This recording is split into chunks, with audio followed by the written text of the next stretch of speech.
Process of setting up a manufacturing plant for mass production.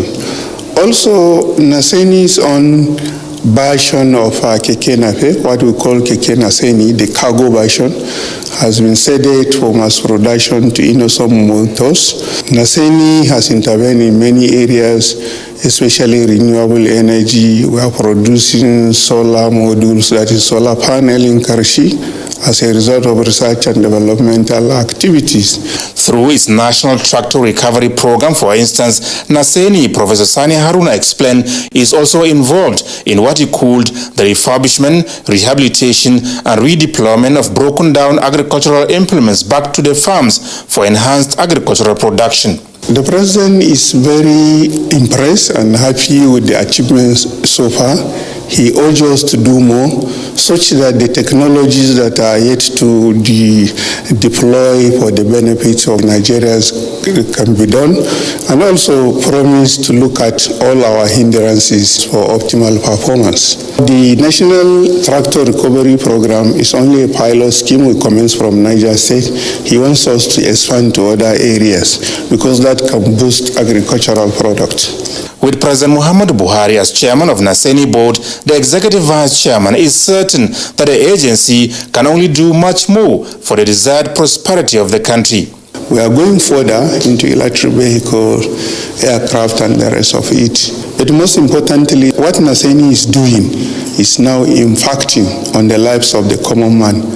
There are so many products of Naseni in our schools, in our farms, in our homes for processing of food and crops to make it easier, providing electricity for communities that have never experienced electricity before. For it to be 100% made in Nigeria is a thing of joy and of pride.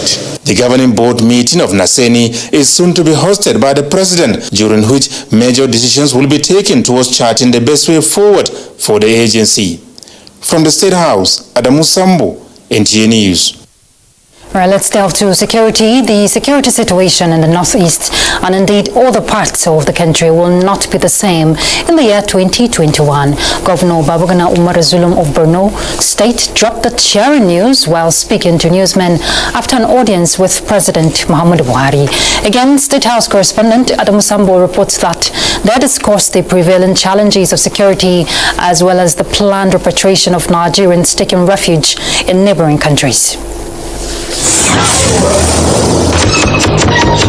Governor Zulum's Borno State is without doubt the worst hit by terrorism and insurgency bedeviling Nigeria for over a decade. Apart from severe devastation to human lives and livelihoods, over 20,000 people were killed, nearly 2.3 million others displaced, and billions of naira worth of personal and public assets destroyed.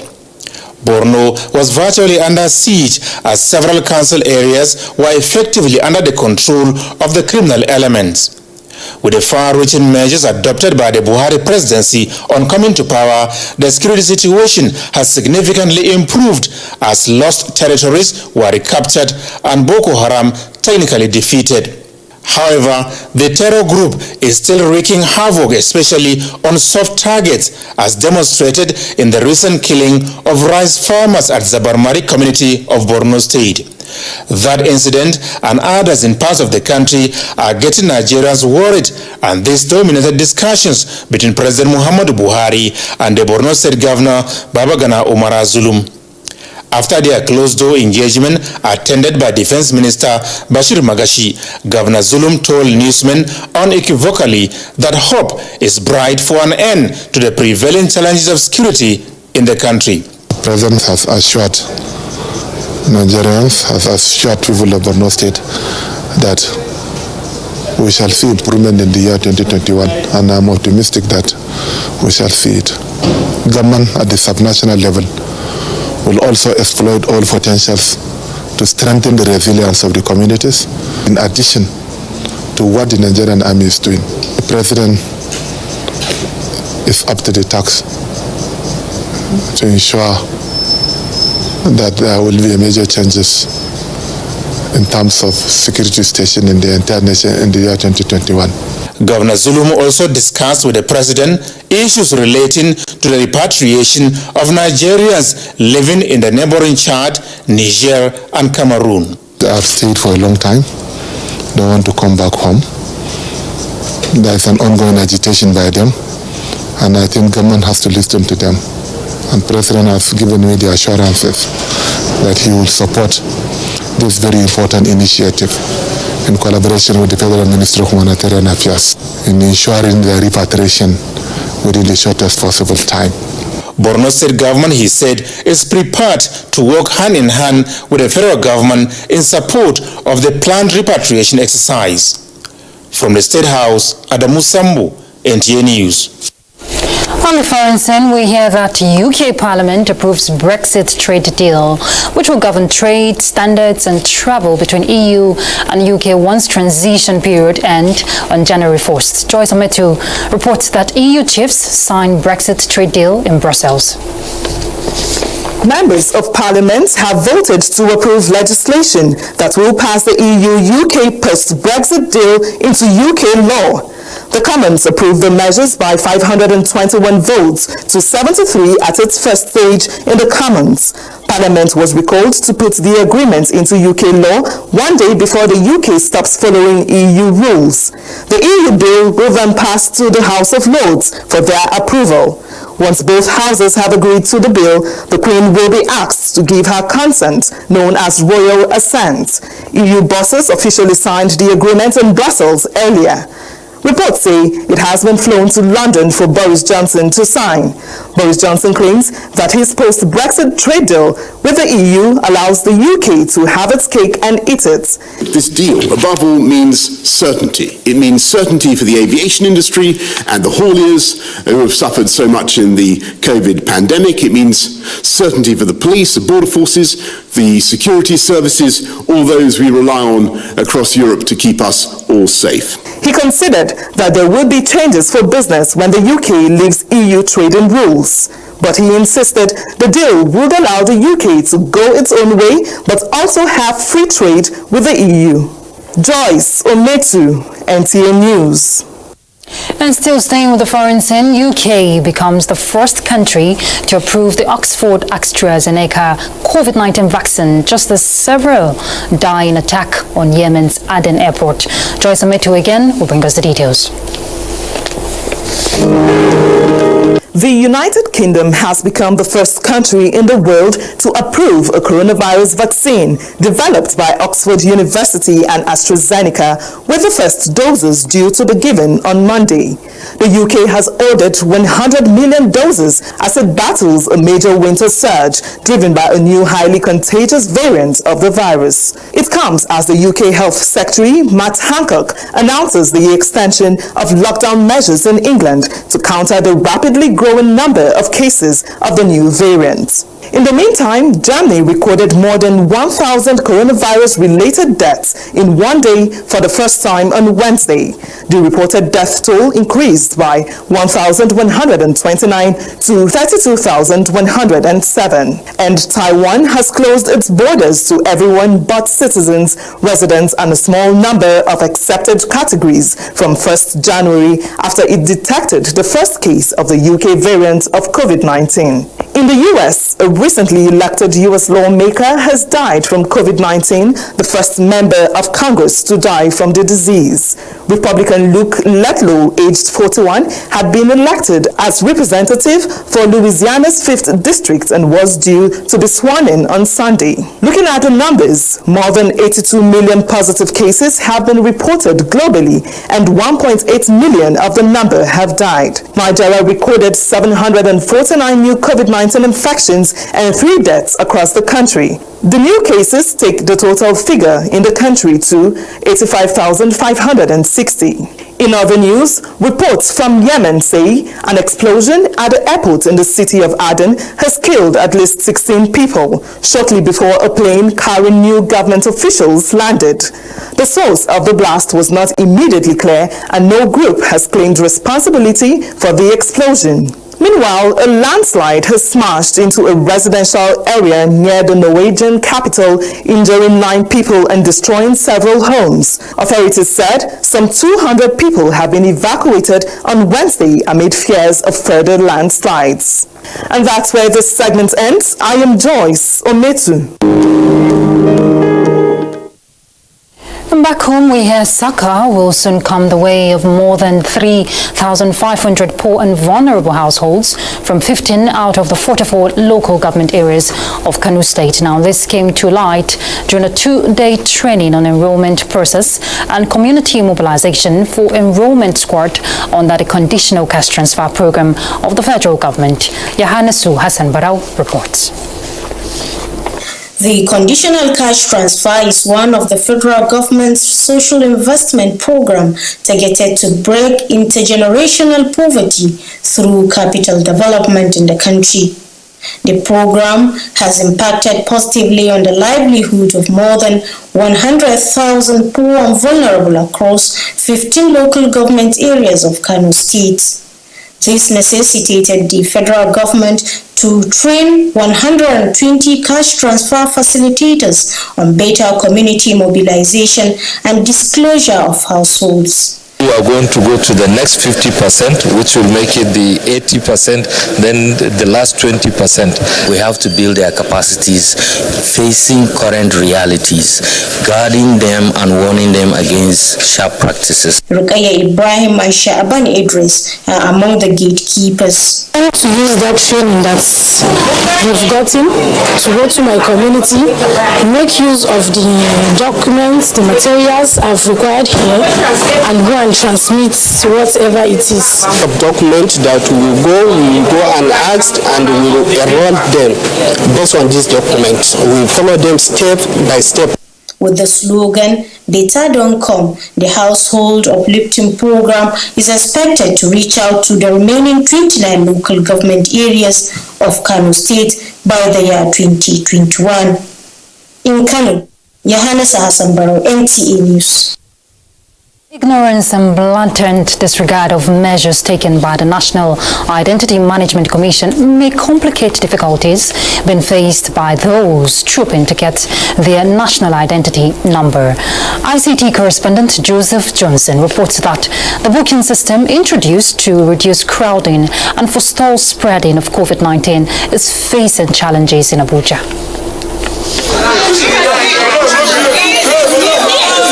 Another working day and a huge crowd at the headquarters of the National Identity Management Commission as Nigerians seeking to be enrolled continue to troop here without considering the COVID-19 safety protocols. Social distancing is a challenge here, and despite the fact that more security officers were deployed to the commission to ensure strict compliance with COVID-19 safety protocols, well, apparently one thing we can agree on, that is yet to happen. For me, there has been no observation of any COVID-19 guideline because people have been, forget the fact that there's a lot of nose masks all around. Most people have not been putting it on. I've not seen a lot of people using hand sanitizers, and that 2-meter distancing has not been observed. Forcing everybody within this limited time to come and register is what brought about what we are seeing here. Next time, we have word. Let us use our word. Not everybody cannot be, everyone supposed to get this kind of a thing. From the CCTV in the Director General's office, grey areas of non-adherence to social distancing are visible for the NIMSI boss to worry about. He explains that the booking system introduced by the Commission has been in place since the 4th of February 2020. We will continuously educate people just what we are doing, and also continuously give those directives, like that anyone that is not wearing mask or not following the COVID rule or not on appointment should not be allowed into the Abuja and Lagos offices. What may soothe the nerves of those seeking registration is the fact that telcos and about 173 published agents will also join in capturing data for the Commission. But before then, concerns over crowding and non-compliance with the booking system need to be addressed. Joseph Johnson, NTA News. Let's do the needful for our safety. Let's go on a break. We're back. Stay tuned.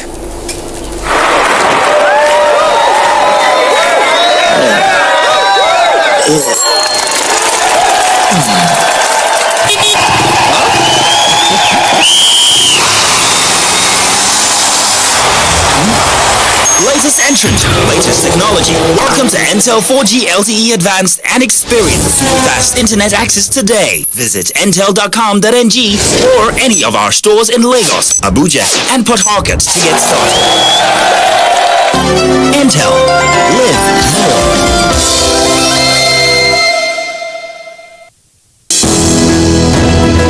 The counsel of our fathers. Action of the protests by criminals have resulted into violence, destruction of government and private properties, criminal release of prisoners, and the lynching and burning of policemen and some innocent persons.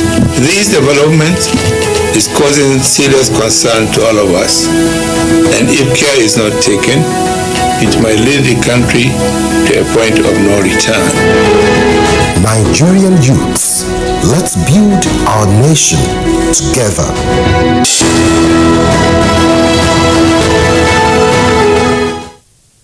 Thanks for staying tuned. Nigeria's quest for adequate and reliable power supply has continued to receive attention from the federal government, with sectoral players sustaining momentum for optimal result. Joshua Ojito takes a look at some of the milestones and challenges of the sector in the year 2020. Strategic to economic growth of any nation is availability of electricity supply, and federal government says it remains topmost on its priority list, with more funding injected into the sector in 2020. However, the sector had its share of the ripple effect of COVID-19 pandemic, which slowed down work on many power projects. Notwithstanding, power sector witnessed remarkable progress in the year 2020 as Nigeria recorded twice in the year peak generation of more than 5,000 megawatts of electricity, which was successfully transmitted through the national grid. What we have to do first is to make sure that we have a robust grid that can transmit power anytime and to any place. Similarly, number of power substations were inaugurated, like the Gagarawa substation in Jigawa State, which was abandoned for more than 20 years, even as more contractors were mobilized back to site to complete abandoned power projects. The Mambila Hydroelectric Power Project, which remained on the drawing board for more than 40 years, is gradually becoming a reality, with a flag of sensitization to host communities and youth empowerment program that will train 20,000 youths expected to be engaged during the construction of the hydro dam. We wish to provide action and more action as far as this project is concerned. While efforts are being made to construct more hydro and gas power plants, attention is also given to solar-powered projects, with many inaugurated across the country, while additional 20 million Nigerians are expected to benefit from the solar-powered Niger project, which Rural Electrification Agency flagged off in the year under review. As we progress, by the year 2021, up to the end of our tenure, we intend to achieve a lot, not less than 11,000 megawatts. In order to make the sector attractive to investors and in line with the multi-year tariff order, service-based reflective tariff was introduced to boost power supply and ensure customers pay only for what they consume. This was followed by the National Mass Metering Program, thereby bringing to an end an era of estimated billing and revenue losses in the sector. There was also leadership change at the Transmission Company of Nigeria, TCN, as the managing director of the company, Usman Gur Mohammed, was relieved of his appointment, and Sule Ahmed Abdulaziz stepped in as the acting managing director. Projecting into the new year, sector players say the gains recorded in the year 2020 should be consolidated for Nigeria to overcome the challenge of inadequate power supply. In Abuja, Joshua Ojito, NTA News. The Buhari Media Organization has described Nigeria's ranking among the top 25 economies in the world as a reflection of President Muhammadu Buhari's administration effort in building a more resilient economy. In a statement signed by its chairman, Niyi Akinshiju, the BMO says the Nigeria's status moved up from 46th to 25th position in spite of the global economic crisis caused by COVID-19. BMO notes that the country was making great strides and attracting global praises at a time a group of Nigerians were wishing the country bad. It therefore reassured Nigerians that the president would not rest on its oars in his remaining time in office, but continue to ensure that he makes the country better than he met it.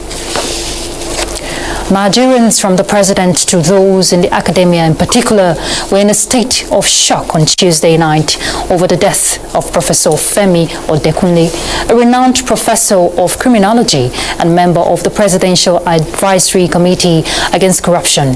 In this tribute, Timothy Yusuf looks at the man of immense influence and contributor to national development.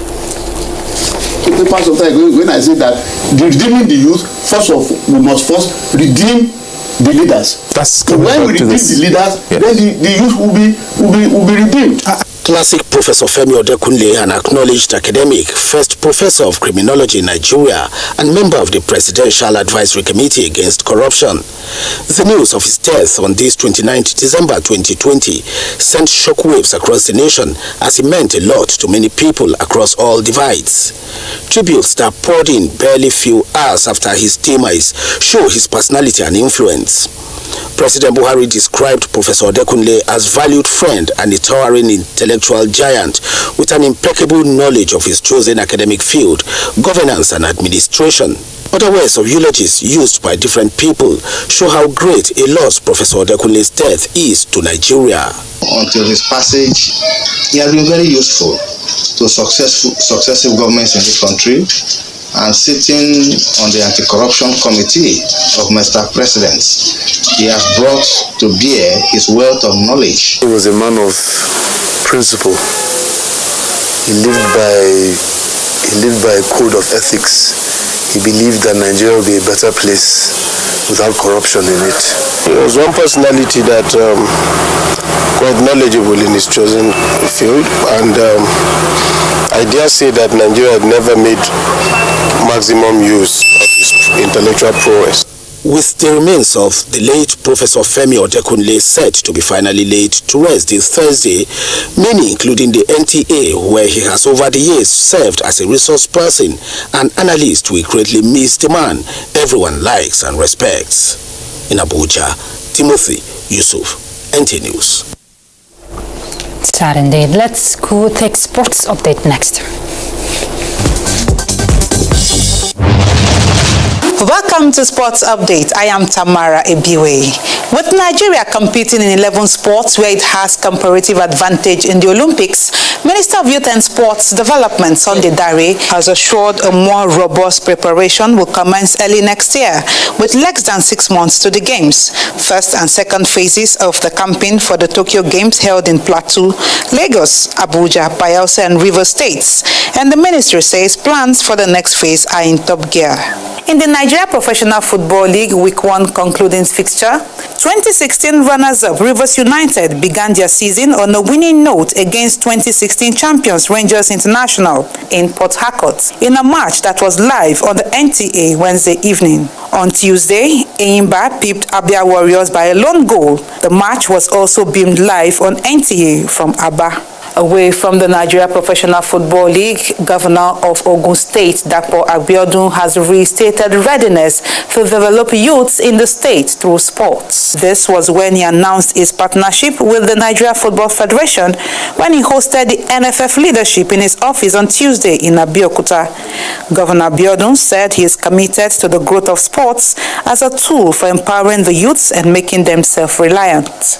Finally, the 5th edition of the Melafia Peace and Unity Cup in 2021, organizers say will be bigger, following the conclusion of the 4th edition in Dedere, Obi, local government area of Nasarawa State, that saw FC Keana emerge victorious with 4-2 penalty shootout. If more of these tournaments can be organized, I mean, we'll get the raw talents out from here. That's the plan, that's the goal. Unity, peace, good football, love is what you have just seen now. Greater Tomorrow finished 3rd, defeating Edgar FC by a lone goal.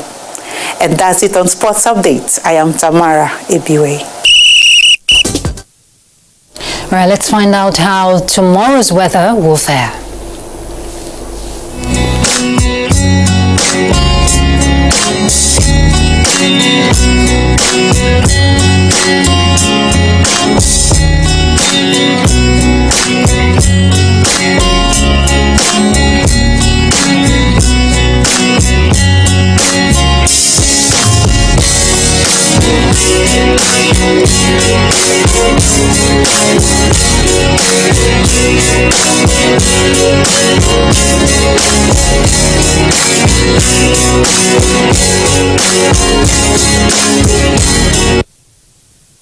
That's the news, and as we go, let's remind you not to get tired to connect with NTA by standing against rape and rapists. I'm Ruth Aguele. Bye.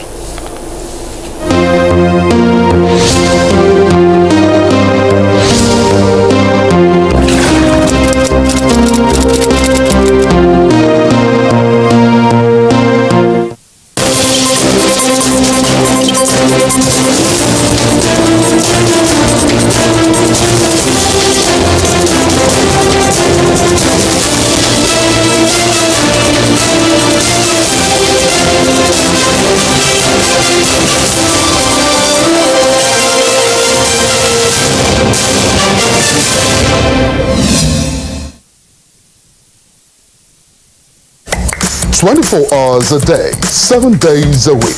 You can watch NTA International live on your TV, computer, iPad, tablet and phone. Log on to visiontv.co.uk and click on Entertainment, then NTAI. You can also download the iOS or Android app on your devices to watch